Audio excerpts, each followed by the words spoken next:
You are listening to the Unleashed and Aligned podcast, where we strip away the noise, unleash our truth, and align with our highest self. I'm your host, Felicia Dom, certified life coach, Reiki practitioner, and chakra guide, here to help women find deep love and interconnection within themselves. This podcast is here to increase awareness, inspire your journey, and educate you as you reclaim your energy and rise fully into who you are. Check the show notes for links to my healing circle, coaching, and more ways to work with me. Now, let's dive into today's episode. Good. Thank you for joining us in these. Welcome to Alicia Online Podcast. I am here with Miss Alison Hayes, who is returning to the podcast. She's a passionate advocate for the disability community with both personal and professional experience. She helps others navigate complex systems like Social Security and healthcare while empowering them to advocate for their needs. Alison is also the author of Thriving While Disabled and brings insight, compassion, and clarity to every conversation on disability awareness and support. These two books, Thriving While Disabled, Recognizing Bias, and Thriving While Disabled, Navigating Disability Finances, will be linked in the show notes. So don't forget to check those out. Welcome back to the podcast, Alison. Thank you so much for having me again. Yes, it is a pleasure. I'm super excited to dive into these topics, specifically because you are in the know. You are like the advocate, the person to go to. So yeah, I'm just really excited to get down to it and help us with our awareness, with our education, and hopefully sprinkle in some inspiration to those going through their own things.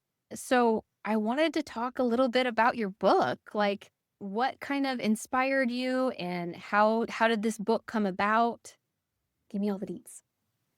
Okay, so the books are built from the blog I created. I started the blog in 2018 after my partner had his second life-altering injury, and I had to like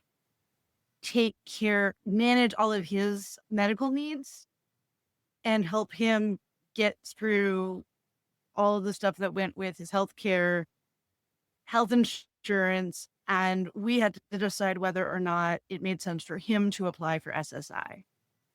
And so helping him through all of that, he made me aware of just how much of a knowledge base I had and how useful and helpful it was.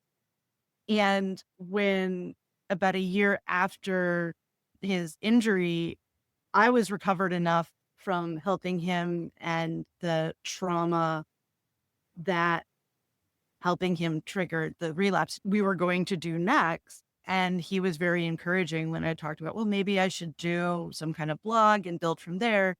And he was like, well, you definitely know all the stuff, disability. And he's like, so many people don't know what to do with health insurance, don't know who to call, don't know where to go. He's like, and you knew the right things. You knew what to say. You got me where I needed to go. So with that, I was like, all right, and threw myself into building Thriving While Disabled. Now includes the books and coaching services, as well as a couple of online courses. So I've got a lot of pieces, but it's all around helping people with disabilities navigate all of the stuff we have to face and adjusting their mindset so that they can make their lives better instead of just trying to not die.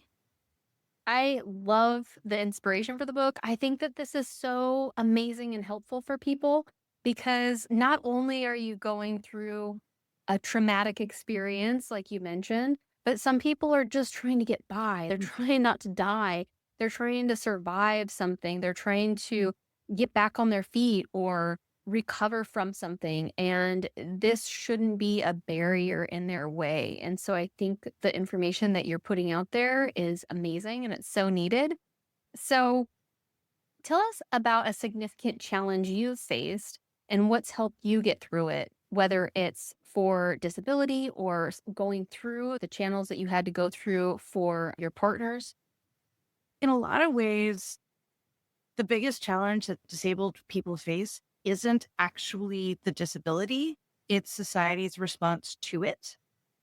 When I got my diagnosis, which is I have a few different things going on, but the one that had me decide I had to go on Social Security disability was my functional neurological disorder, which is basically a misfiring in the brain where when I'm under stress or hit certain emotional triggers, my brain kind of skips a beat and gives me a neurological symptom instead of the more standard responses. So in my case, that's mostly muscle jerks, movements, loss of control of limbs and body parts, things like that. And so I had to figure out how to manage that, but it also took 3 neurologists and 2 psychiatrists to actually get to the diagnosis, Wow. and 3 years. Getting diagnosed is a huge process. If you need disability benefits, getting benefits is a huge process. Having people have any understanding of what you're dealing with sometimes feels impossible. And so we're talking about compounding trauma with a lot of layers of stress and uncertainty on top. It's a lot for anybody to handle at any point in their life. So for me, at the age of 23, like a year after I graduated from college, I had to accept that at least for the next year or two, I couldn't have a career because my brain and body couldn't handle it.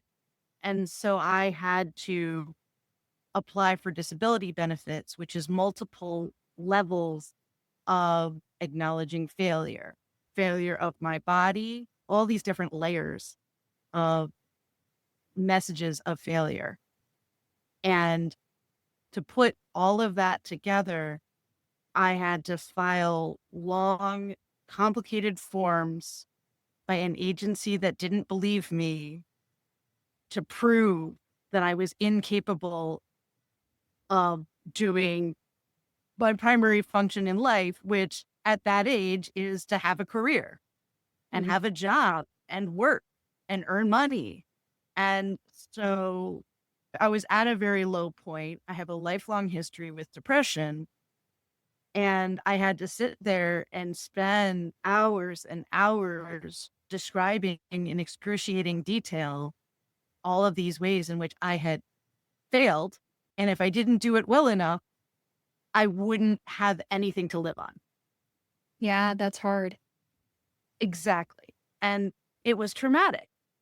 So, like, becoming disabled was traumatic. And then having to apply for disability was another trauma piled on top.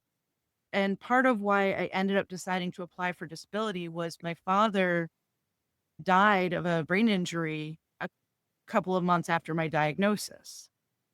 So I'd been diagnosed with a trauma responsive, stress responsive condition, had lost multiple jobs, and then had the biggest trauma of my life, Yeah. losing my father. He died the Saturday before Thanksgiving. Before New Year's, I recognized that I was just no way I could even think about trying to find a job because I was just in too bad shape physically, mentally, emotionally, all of it. And so I decided to apply for disability. And then I had to go in and do all of this paperwork explaining how my brain and body weren't working the way they were supposed to, and basically describing myself as a failure of a human being, and hope that I described that well enough and strongly enough for the federal government to agree and give me that label of certified as disabled. My condolences to you, and that's a lot to go through, and that sounds extremely traumatic. And then on top of that, I think most people think, oh, I have this disability or I can't work. I'm just going to apply, and the doctors are going to back that up. And what you're describing is this long, rigorous process that should be something that is taken very seriously because obviously a lot of people will abuse the system.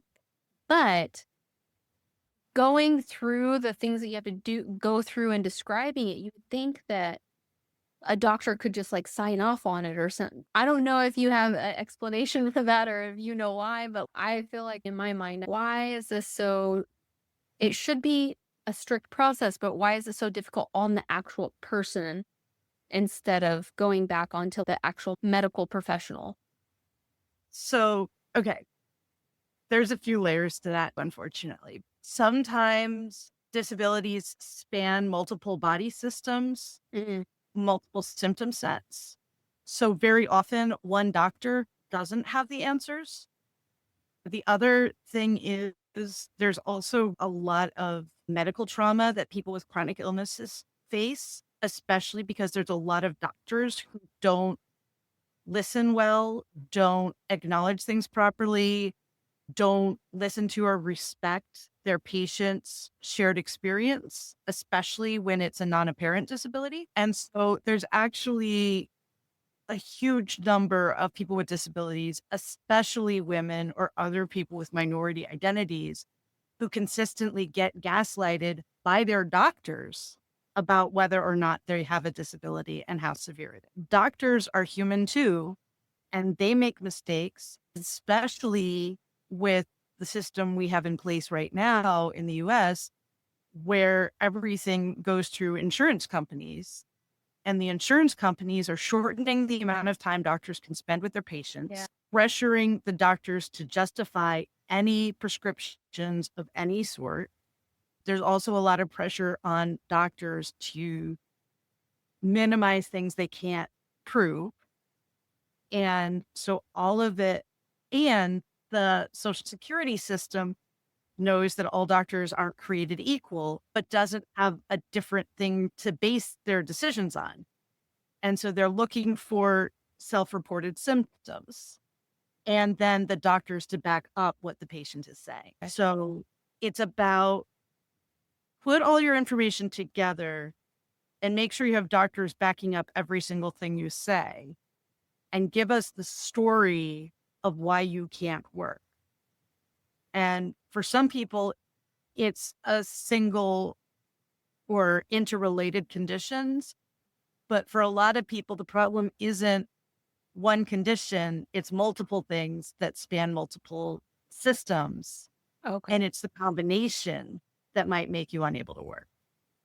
So it's messy in a lot of different ways. And there's also now with the opioid crisis that's been going on, there's a lot of pressure on doctors not to prescribe pain medication, except for the doctors who overprescribe it. And there's a lot of pressure, especially on people who are repeatedly getting pain medication, to not request as much, to not take as much, to really question them. People who have chronic pain are being pushed to underreport their pain or take less pain medication, which means because the doctors are disbelieving them because of the opioid crisis and are viewing them as drug seekers instead of people with real legitimate pain. People build up tolerances to a lot of Right. medications over time too. So there's layers of pressure that a lot of people with disabilities are facing. The other thing is we're socialized to fake being well. So even if we do have a disability that impacts us, we're trained to, if someone says, "How are you doing?" "Oh, I'm fine." Especially if it's a chronic condition that's happening continuously, because nobody wants to hear someone complain all the time.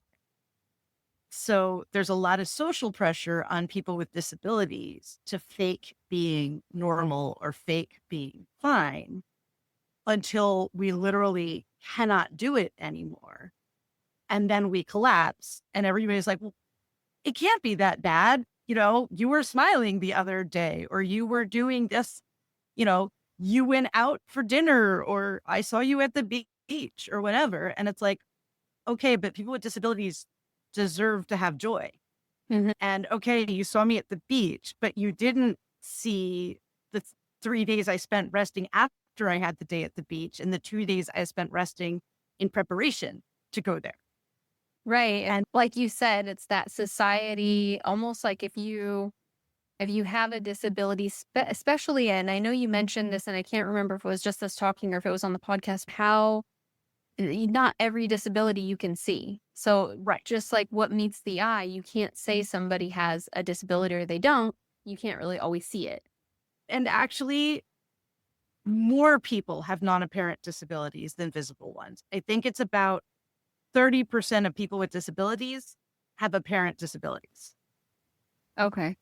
which means like 60, 70% of disabilities are non-apparent. And then people probably question, like, oh, do you really have a disability? Like you said, you're presenting as you're fine. You're trying to enjoy your life, which you should have the rights to. And then maybe behind closed doors, people don't see what that looks like and they make assumptions. And so most people with disabilities, you don't see us on our bad days because on our bad days, we're at home in bed recovering. And so you only see us on our better days, Yeah. Yeah. our less bad days. And each person with a disability is going to have a different definition for good and bad. But a big part of disability that a lot of people don't process is disabilities are dynamic. They're changing all the time. There's going to be some aspect that's static with apparent disabilities, like, if you can't do anything below a certain level in your spine, you're not going to get up and walk around. But the degree of pain might be different. The care you need may have its own variations, level of fatigue, good night's sleep versus bad night's sleep, etc. And there's also people whose disabilities are only, you know, there's a lot of things that abled people don't want to see, and so they don't. So, like, as a person with a non-apparent disability, I spend a disproportionate amount of my energy convincing people that I'm actually disabled and calming people down when they see me symptomatic, that that's in normal range for me, not an emergency that requires them saving me or freaking out or whatever. I've had multiple times people have assumed I'm having a seizure when no, that's just my FND symptoms acting up because I'm a little tired or got surprised or whatever. In my case, it's movement symptoms. So they see me make this weird jerky movement and jump to conclusions. I actually, for the first few years after my diagnosis, carried a letter from my doctor that stated that I do not have a seizure disorder and do not require medical care. So that if somebody tried to call an ambulance for me or tried to hold me down or anything like that, I could pull that letter out and say, no, really, I'm fine. Because very often when you have a disability, abled people or people who identify as abled don't listen to you. I was just going to ask you, what kind of awareness do you wish people had about people with unapparent disabilities, or what education do you wish that they would heighten in their life? So the first thing to recognize is just how prevalent disabilities are. Over a quarter, 27% of the US population has at least one disability.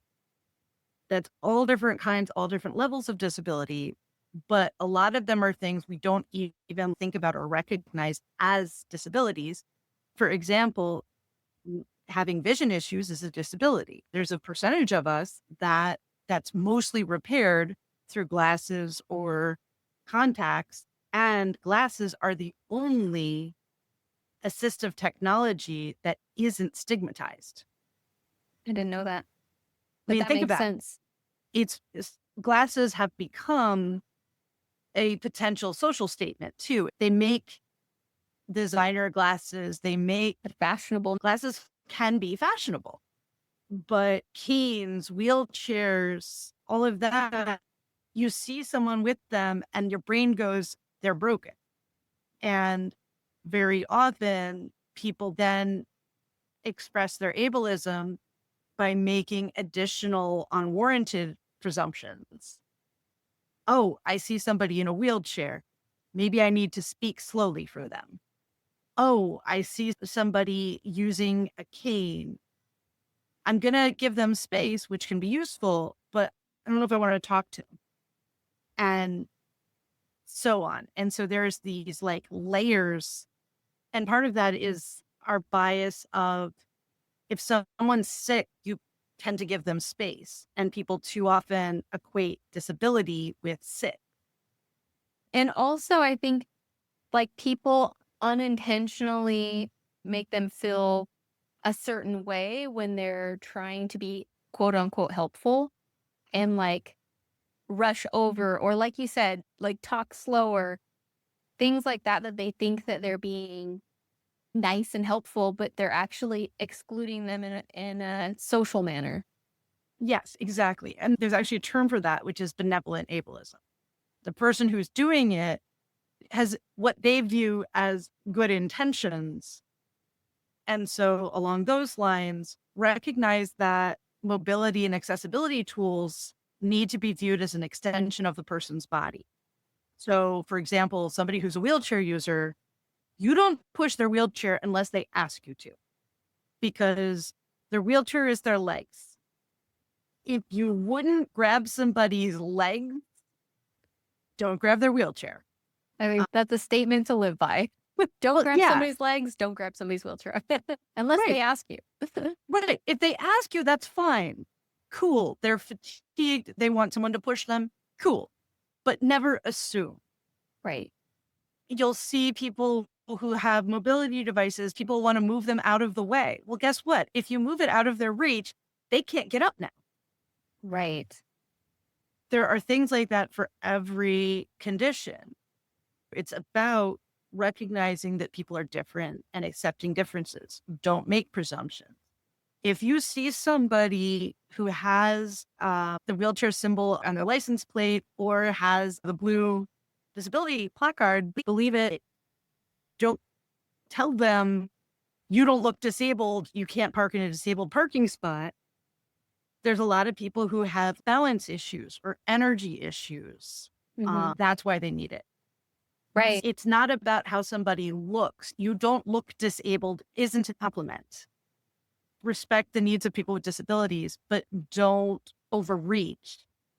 And Right. I know exactly what you're talking about because I've been with people who have either chronic back pain or they have trouble walking and they'll get out and walk into the store and people will look at them either whether they're looking and giving that look like their judgment or Mhm. they've actually said something too.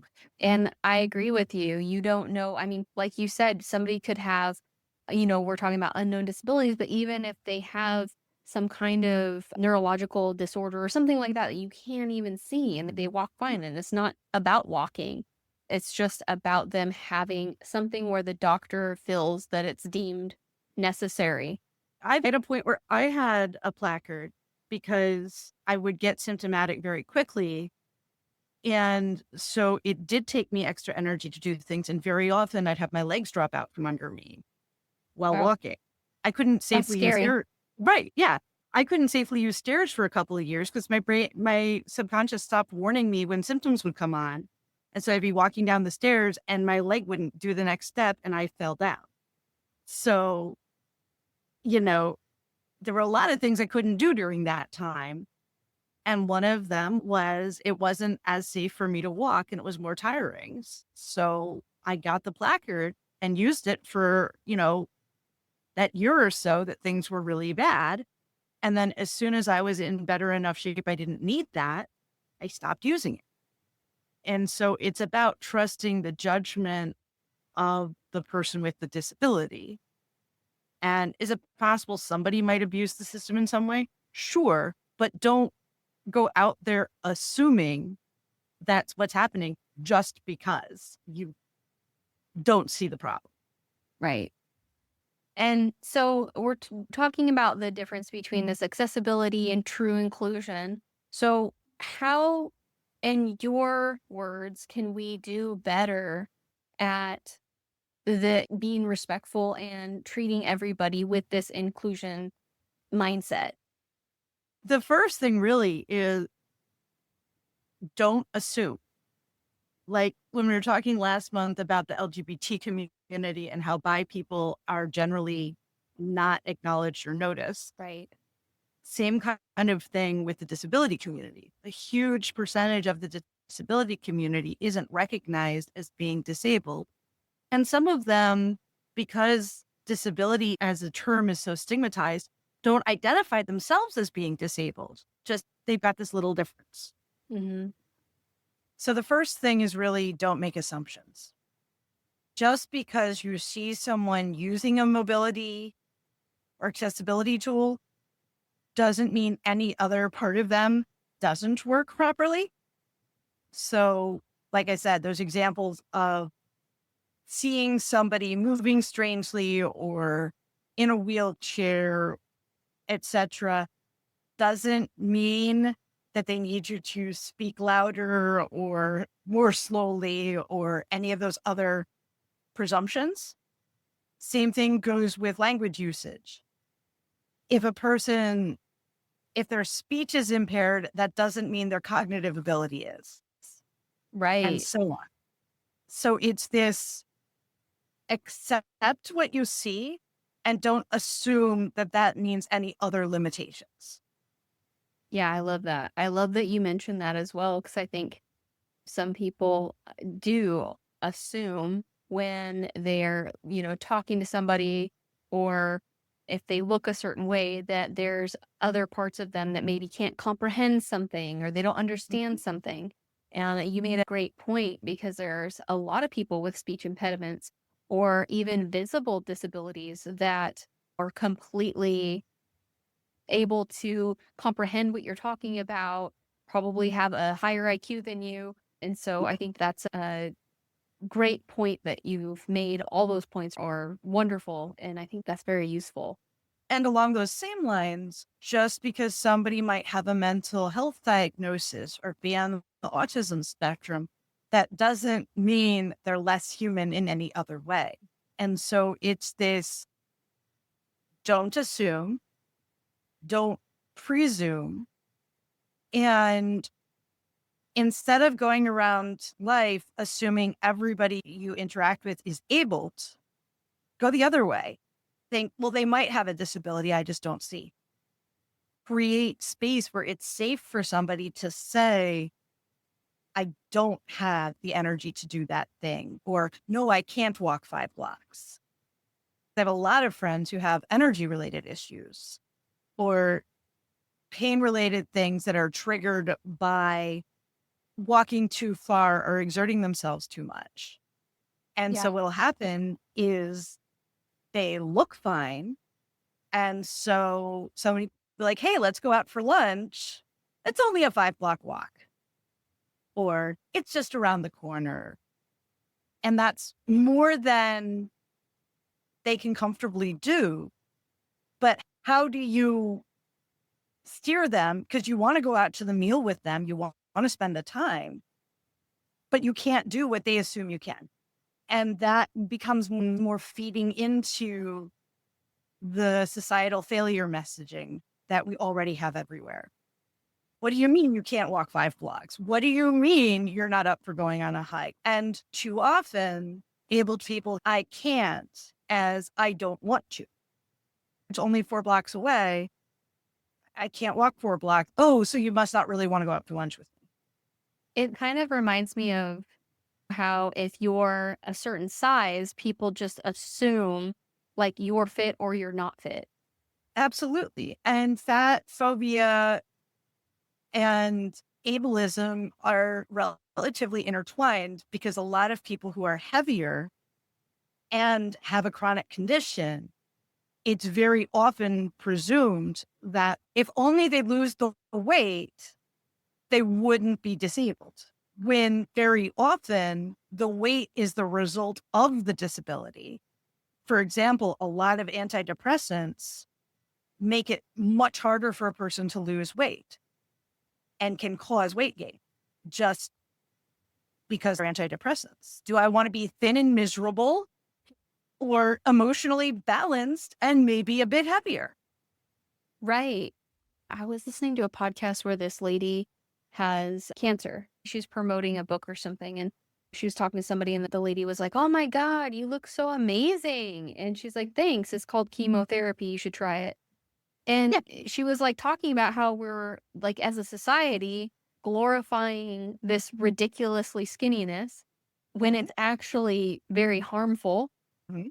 and it's not healthy. And I also think that people that are maybe have a smaller body composition, people assume they're very healthy when they could have a chronic disability, an illness, or some type of energy deficiency. Depression can do that to you, where maybe you think they're more able just because of using our eyes. And I think the more that I talk to people and do these interviews, the more I think our five senses deceive us the most, because we're basing so much things off of like mainly what we're seeing, Yep. and not really utilizing some of those internal senses like energy Mhm. to navigate people and like what the actual person is inside, who they are, and getting to know people on more of an emotional, energetic level. Instead, we're seeing Yep. things as like face value and maybe what society says in our ears. And that can be really detrimental, and it can disconnect us as a society. Oh, absolutely. And like ableism is a very, very deeply entrenched bias. Hmm. All of our system of government and our system of healthcare, all of it has a very deep ableist bias. Even the fact that there are programs, disability programs usually are not actually to help people with disabilities. It's to help the subset of the disabled population that are too disabled to work, which means they've created an artificial line that all too often people with disabilities are forced to either emphasize their inability to work, which again, we take as a social failure, a measure of inadequacy for every other aspect of life, or force themselves to do more than they can sustainably handle so that they aren't labeled as too disabled to work, causing themselves to later become too disabled to work when if they'd been able to live in a happy medium their whole life, they would never have gotten that debilitated. There's a lot of pieces to this. And worshiping skinniness also leads to things like eating disorders and reinforces a lot of dysmorphia of various sorts and discomfort in your own body. Somebody who's naturally big boned is going to feel out of place when clothes are designed to fit models, many of whom are struggling with eating disorders or other mental health things because that's the only way they can continue as models because they have to be that super skinny ideal that has been pushed on people. And all too often, the health and wellness industry also presumes that people are abled and doesn't really have any support in place for people with disabilities to participate and help themselves get better within the constraints of their disability. So, like, I'll sometimes wince when, for whatever reason, I'm being described as part of the health and wellness industry for that reason, because there's a little too much toxicity sometimes. Yeah. Because the ideal is skinny, not healthy weight. Right, and healthy weight can look different on Different different people. people. Right. So I think that when we really take a step back and understand everybody has their differences, and healthy looks different. Maybe society wants to categorize it like they want to categorize what a disability looks like, what a special need looks like, what a quote unquote normal person looks like. But we really can't put that into anything because we're all abnormal in our own ways. We're all unique in our own ways. We're all special in our own ways. And like you said, most of us have some type of disability, whether it's visible, not visible. And so I think that that is such a good point of really getting to know the person and understanding that you can't judge a book by its cover. And along those same lines, what I've found is people with apparent disabilities tend to get the social rejection very quickly. People don't talk to them, or they're the only kid at the table at lunch, or people don't approach them. When you have a What? non-apparent disability, the rejection can feel a lot more personal because it doesn't happen immediately. It happens after you aren't able to go to a certain number of events, or you don't Mhm. have the spoons to keep communicating to the same degree, or other more subtle things. Are they rejecting me because of my disability, or do they not like me as a person? And so it can be a different kind of negative impact on self esteem, because even if you're able to work full time, what that turns into is you still have fewer usable hours in the day because it takes time and energy to manage your disability, whatever it is, Mhm. or you need more sleep to recover from your day. And either way, it results in less time to do leisure activities. Disabled people are statistically more likely to be financially poor. Even if we earn the same income, we spend more money on our medical care, our self care, our mobility aids, or other accessibility tools. And we have fewer hours in the day that we can spend on what we'd like to spend it. So if we're spending that time working, maybe we can't go out for dinner with our friends or can't exercise. There's always going to be a loss as long as we're expected to meet the normative standards. Humans tend not to like difference that much. So they're different from me in a very obvious, very visible way. So why would I reach out? Then there's also just the fear of making a mistake. Because, okay, if I'm going to be a sensitive person, what can or can't I say to somebody in a wheelchair or somebody who's blind or whatever? I don't want to seem ableist to them. So maybe I just won't talk to them so I won't offend them. Yeah, I think that that's a big one too. And I think that one of the reasons why I wanted to do this too is to bring awareness to the different ways that we interact in our society and how that reflects on different individuals. The other part is so much of our society is built with an ableist bent Mhm. that there's so much extra effort that does have to go into things. For example, most homes have multiple steps to get into them. Right. So if you're a wheelchair user, it's hard to be invited over to somebody's house and actually be able to go because, like, you only think about putting up a ramp if you have a family member or somebody who lives with you who needs a ramp. Okay, but what about your new friend who happens to use a wheelchair? Right. Well, they can't come over to your house unless you make a ramp. And then once they get into the house, can they get around? Same kind of thing. If somebody's blind, they do need some form of guidance, which might be a guide dog, which might be a white cane, which might be hold it onto your arm and you tell them what's going on. But all of that, that's work. Yeah. And so because the ableism is so severe, there's more work and you're not mentally prepared to do it. And oh my God, that's so much effort. I can just hang out with the person who's more like me and I don't have to worry about those things. Yeah. It's an increased mental load. And I'm not saying it's right. I'm Yeah. just saying these are the kinds of things that can happen. And it might not even be a conscious thought. Right. Yeah. It might just be the little thing in the back of your head. And you don't know why you decide not to see him, but you've got all of these little layers of, but what if? And so it's a little more effort and energy to go over and say hi. And it shouldn't be, but we're trained to have a fear of failure. Yeah.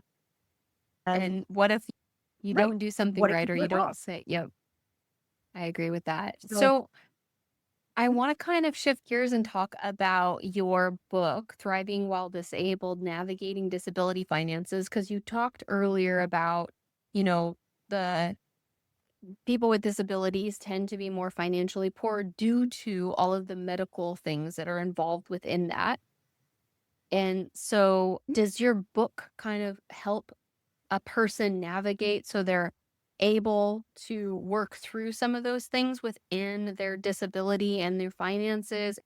That's part of it. It's the way that navigating disability finances works is it's designed to help people recognize why it's harder and how it's harder, and then see the tools that can help them with the process. So, like, I've got a whole chapter on protecting your employment. If you're working and you become disabled, you do have the right to take time off and protect your employment.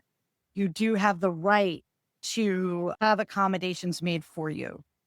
And so I go into the legalities and the bias they're likely to face while trying to get the legalities to happen. Oh, I love that. So it's illegal to discriminate against somebody based on them having a disability, but that's not always an easy thing to prove. So let's talk about both how you're legally protected and why it's hard to prove so you can have a better chance of documenting things properly if you need to go that far. Yeah, I think that that's something that most people aren't prepared to work on or face when they just got diagnosed with a disability. I think that's such good information to have, especially somebody that might be new to this, you know? Exactly. And I have a chapter on applying for disability, but a big part of it is about the mindset around it. Like I said, it's emotionally very difficult work, and it's work you only want to do if that is your best option. So, the chapter before, I'm talking about society's expectations for you when you work and what you might expect of yourself, how your disability might impact that, and how you might be treated at work and what work culture is like. Your understanding of work culture might change when you become disabled. And so that chapter's like, okay, can you still work? Does it make sense to try to keep working? Should you keep your job? Should you try to find a different one? And then the next chapter is, okay, if you really can't work, protect your mental self while applying. And here's what to expect when you go through that application process. So people are more mentally and emotionally prepared and less likely to be surprised, because only about 38% of initial applicants get on disability first try. And just that part of the process will usually take a year or more due to the current administration. Now it's going to take even longer. And during that time, you can't have substantial income, because if you do, they're going to say, well, obviously you aren't disabled because you're able to work. Right. So, and the book also talks about looking at things like transportation systems and saving yourself energy and what the rules are for working well on benefits. And I just kind of take people through a lot of the challenges they're likely to face. I actually start that book with a chapter on how federal poverty levels are determined and how countries identify poverty levels so that you can understand bigger picture how they understand poverty and being poor than the kinds of support you might be able to get due to being poor, because most disabled people end up on those poverty related programs, especially if they can't work and get onto the disability supports, because the disability support programs put you in or near poverty just by themselves. I think that this is such great work. I love that you have mindset information in this because, like you said, you're going through a lot. There's a lot Mhm. of things that are coming up. You have amazing information to start. What is the poverty line? Where is it? How do they determine it? And then the mindset is so powerful, and it's such a weight and a stress for somebody to have to navigate these systems. I think it was so smart that you put that in there. You really want to talk them through, like, is this the right decision? How do you know if you decide to make it? Here's some other information for you. So, yeah, I think that these books are going to change people's lives. I am so happy that you're making this impact in the world. Again, the two books are Thriving While Disabled, Recognizing Bias, and Thriving While Disabled, Navigating Disability Finances. We are going to put links to those in the show notes. But Allison, is there any last words of encouragement, inspirational nuggets, awareness, insights that you might want to touch on before we end? I just, I want to make sure people understand that disabilities generally are not the fault of the person with the disability. They're very often the result of accidents, genetics, things like that. And our societal messaging tends to be that of personal failure, just like poverty is often seen as the result of people making poor choices, but is very often the result of government policy. Disabilities are very often the result of luck and societal bias rather than being the problem of the individual with the disability. But in both cases, both poverty and disability, all too often, the person in that situation is made to feel guilty and responsible Mm. for being there. So, my big thing through both of my books, through all of it, is this is not your fault, but it is your responsibility to make sure you get the care you need. I love it. You're not broken, but take care of yourself. Exactly. It's Awesome. not your fault, but the only person who's going to take the best care of you is you. Yes. Amen. Well, thank you so much for being back on my podcast. It's always a pleasure. And I can't wait till everybody listens. I think there's such good information, and read your books. And I can't wait to have you back on. All right. Thank you so much. All right.